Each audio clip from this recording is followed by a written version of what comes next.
I am Allison Samalina, and I produced Breathe. And one thing that I learned about this film was that it's very important to listen to your instincts and to convey a story in a way that calls to you, even if it's in an unconventional way, and let it flow. It can be terrifying, but it's amazing. Yes. My name is Miles. I directed Colorblind.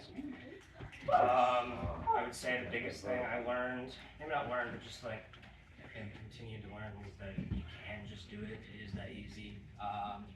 We had maybe $200, and we just asked everywhere to film, what are we gonna ask? Just because all of us were really interested in making something. So yeah, I think it's just the concept that you really can do it, whether it's a phone, a cinema camera, whether it's nothing, you can still tell a story. So. Awesome. Hi, I'm Anissa. I directed one, and the thing that I've learned throughout the process is less is more. Hi, my name is Elle. I'm Sasha, and we directed Chroma. And I think something that we learned is to not be afraid to find stories from kind of weird places or interesting places. Hi, I'm Silas. I directed Nana, and I realize now you need to title your film and add credits so you guys know which film that was. Yes. But I'll add one more thing. I think I learned that working with something I knew but I hadn't experienced, that like working with limitations or like on necessity can make like a stronger and more interesting project. Hi, my name is Wenqi. I'm the director of Dear Upstairs Neighbor. I learned one thing. It was one of the final for my MFA. Anyway, I learned that anything can happen on set. Just one day before the show, the leading actress told me she can't make it, she's sick. So this leading actress, in fact, was my DP. Oh. Yeah, then her assistant becomes the DP. I am Theo Minari. I'm the artist in the music video gallery. And the one thing I learned was that the connections you make can really grow with you, like with your breed and things like that. All the people that was a part of this, I met them like in different parts of my life and things, and really made something like, it was a great video, and it was great to meet very good people, and you know, just don't take those connections you make for granted. That's what Hi, Camilo. I made a fluffy little thing. What I learned, I guess, is that if you accumulate like enough random little doodles and animations, you can just compile it together at some point. Just call it that. Hi, my name is Felix. One thing I learned is if you fail to plan, you plan to fail. It's like I've done, this is like my third, it's my third short film, I think, like, logo. But yeah, the thing is that, because I've done other shorts, but like they all crash and burn. But the thing is, I realized that the major lesson I learned is that I have to like just put all my efforts in the pre-production process. So by the time we go into production, everybody knows what to do, and I have to do like this constant juggling act to do it. My name's Douglas Ryan. I wrote and directed Tres Minutos. It's the main thing I learned is a little bit of Spanish. I didn't speak Spanish going into this. So that was interesting. Yeah, and I didn't know the title of your film. So I don't know Spanish. We can learn together.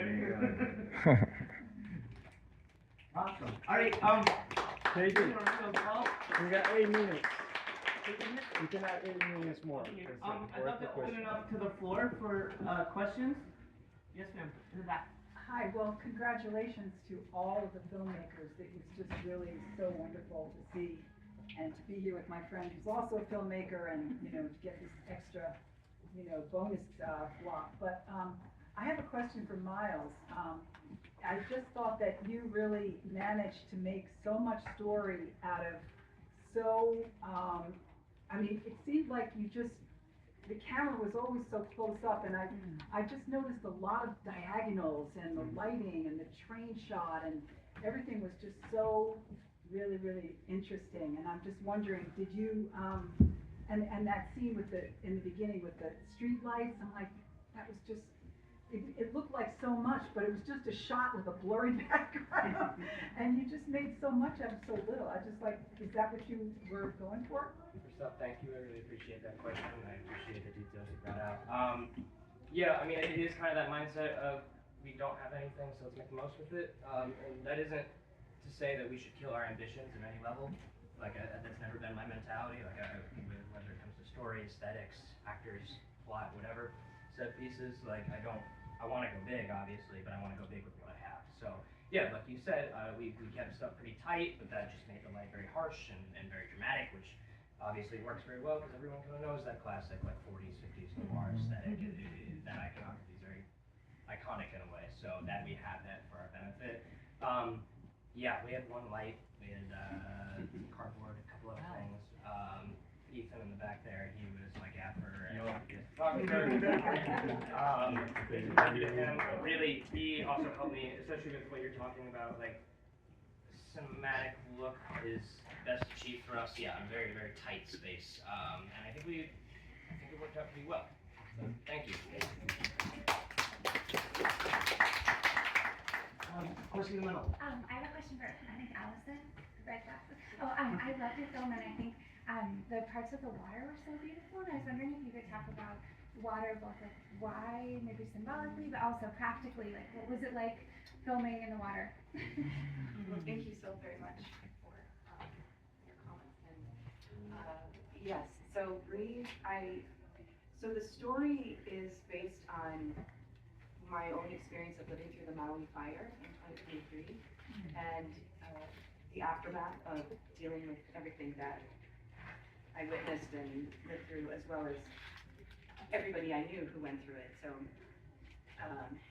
it was wonderful to be able to go back to Maui to shoot this, and the element of fire and water, and in the experience of that traumatic event, it was lack of water, and so being able to immerse in that was very therapeutic and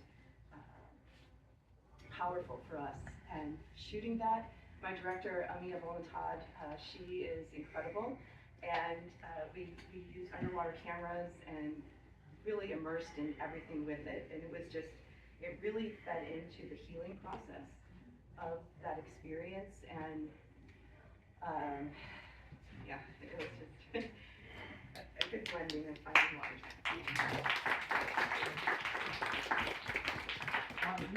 That would be our last question.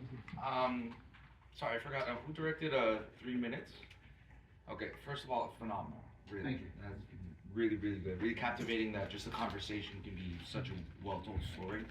Not to get too technical, but like, what setup did you use? And when it comes to lighting, was that natural light, or did you like manipulate the set to like make it look natural? We did do a little bit of lighting. It was actually originally, this is a little segment from a larger project that we'd written, and these two actors that I didn't want to do something in Spanish. They said, "Hey, do you have anything in Spanish?" And I said, "No." But there's a couple of fragments from this script. If I marry them together, we can make one little scene out of it for you too. And they did so much work on it. Her mother translated it into Spanish, Alejandro's mother. And they did so much work on the background of characters that as we were filming it, I just realized they captured the whole essence of the larger project, was just going to be in this 5-minute piece. It was nothing. It was just me and the two actors. So in terms of lighting, we shot it with Blackmagic 6K, but we shot it in 4K, and we did a little bit of light bouncing off of the wall in front of them to get them this way.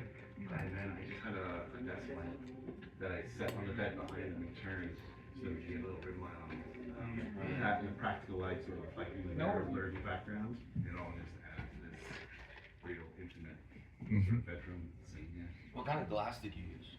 Like I had a couple of Canon lenses, because you can swap them from still cameras. We'll flip onto the Blackmagic. So there's like an 80 with a 1.5,